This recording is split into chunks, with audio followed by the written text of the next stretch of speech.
Hi guys, welcome to the channel. In this video I want to do a review of Boruto Chapter 45, which is called The Defection.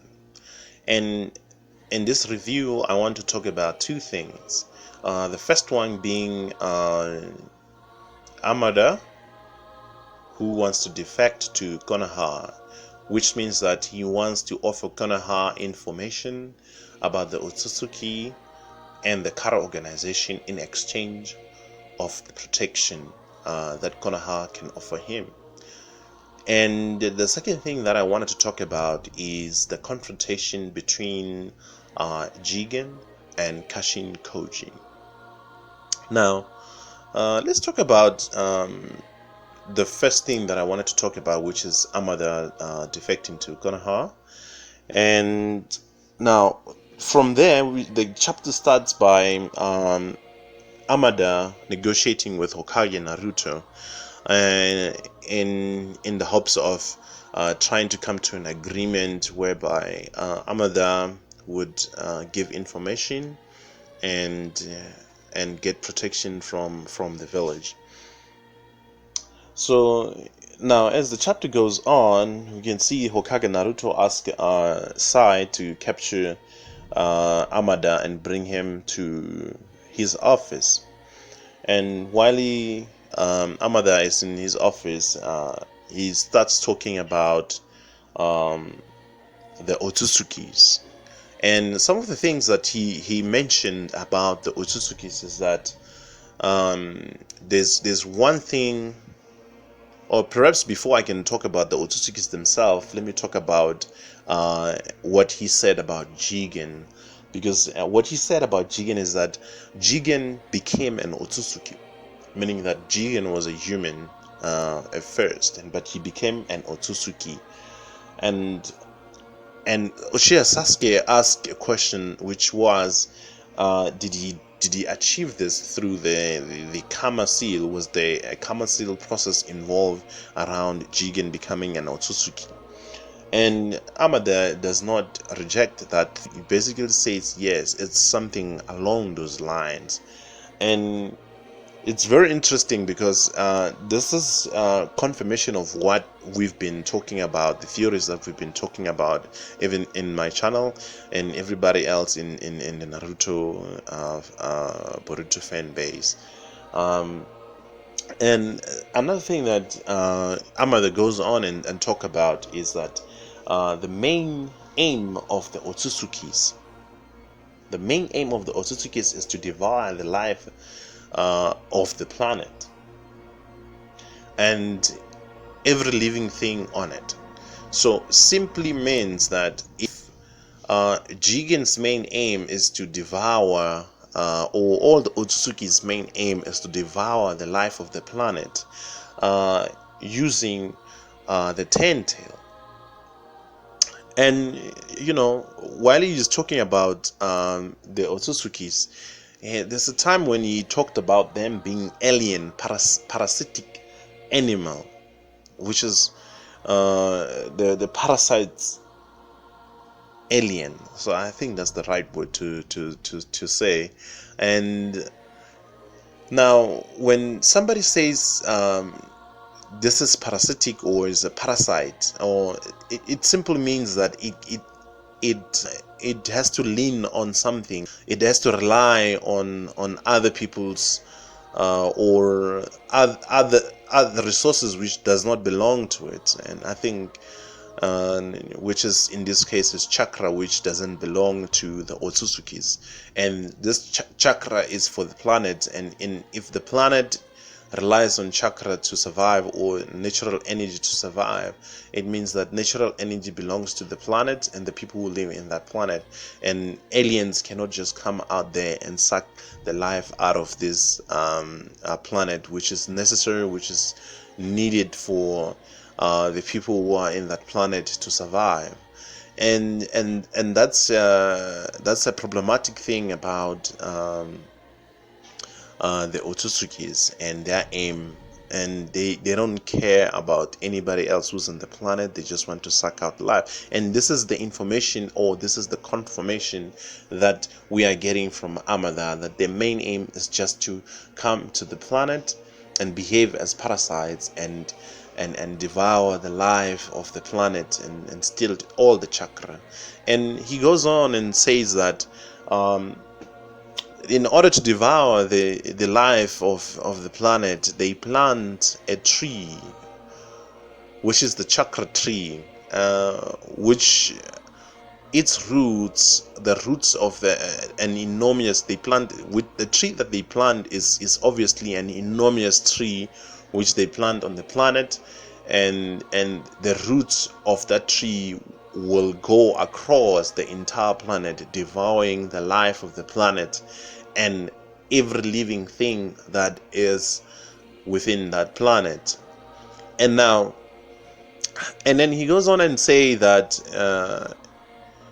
they use the Ten-Tail and the Ten-Tails to do that and to plant the tree.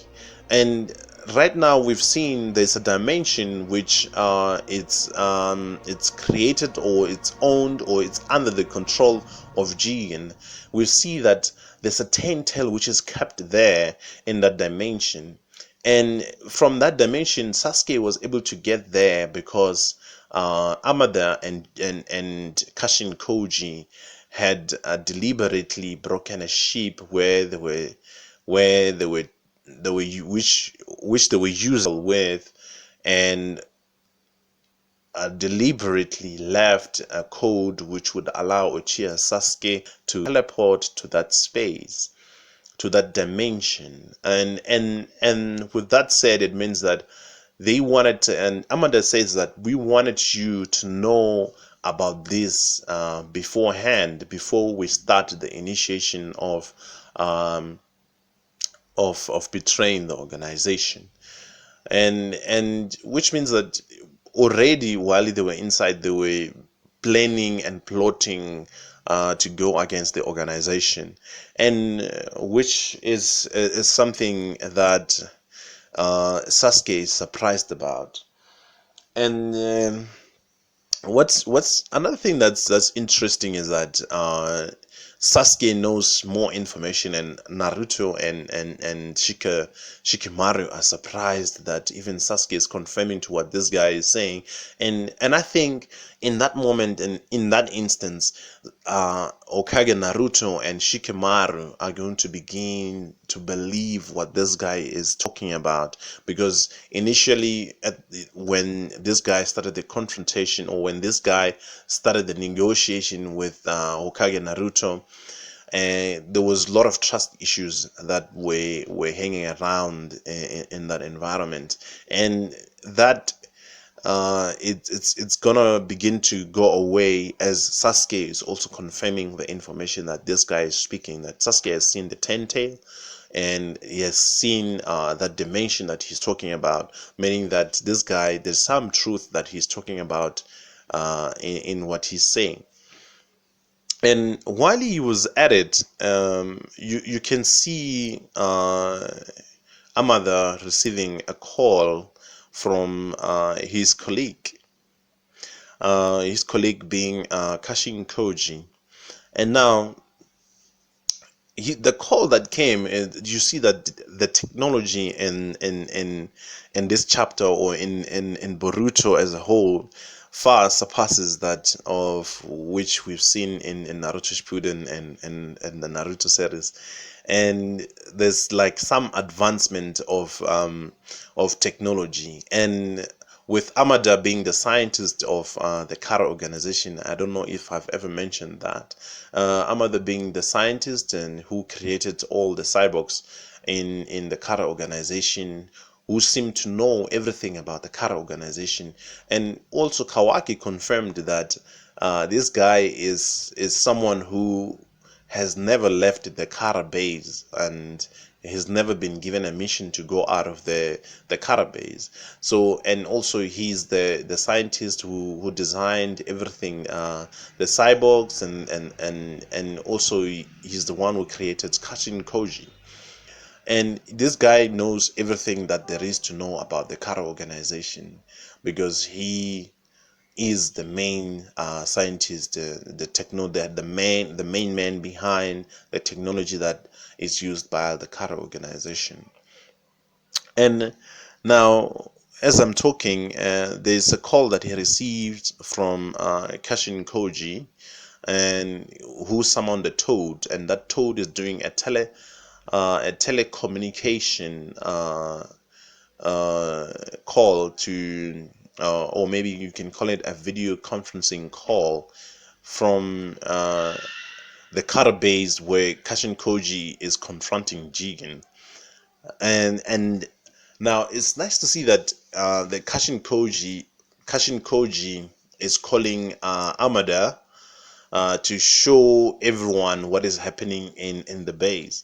And as we can see that Kashin Koji is talking to Jigen, and Jigen is basically asking him, it's unheard of for you to come back to the base empty-handed.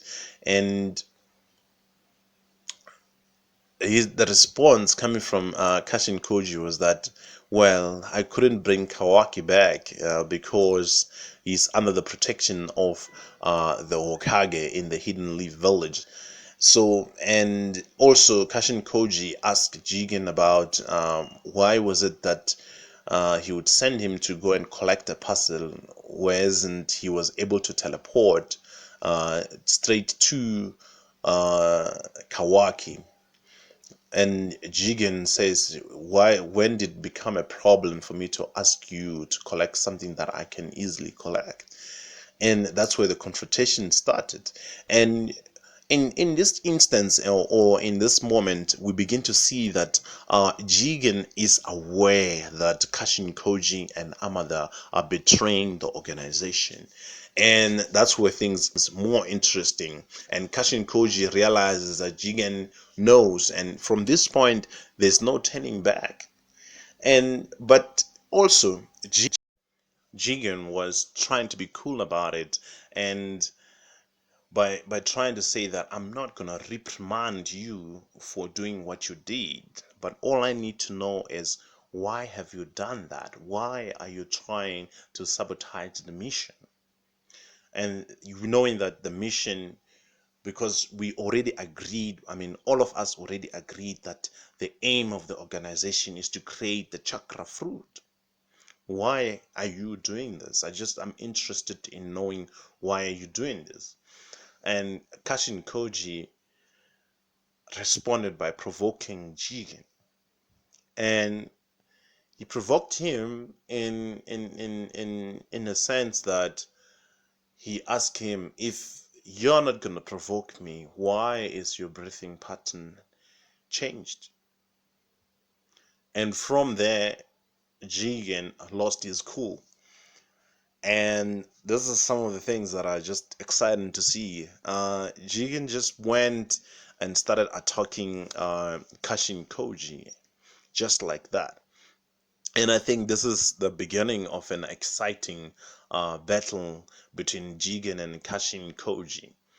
And after that attack, and only to find that Jigen was attacking it alone, and Kashin Koji reappeared again, and Kashin Koji started talking about, I was created to destroy you. That's what Kashin Koji is said in the thing.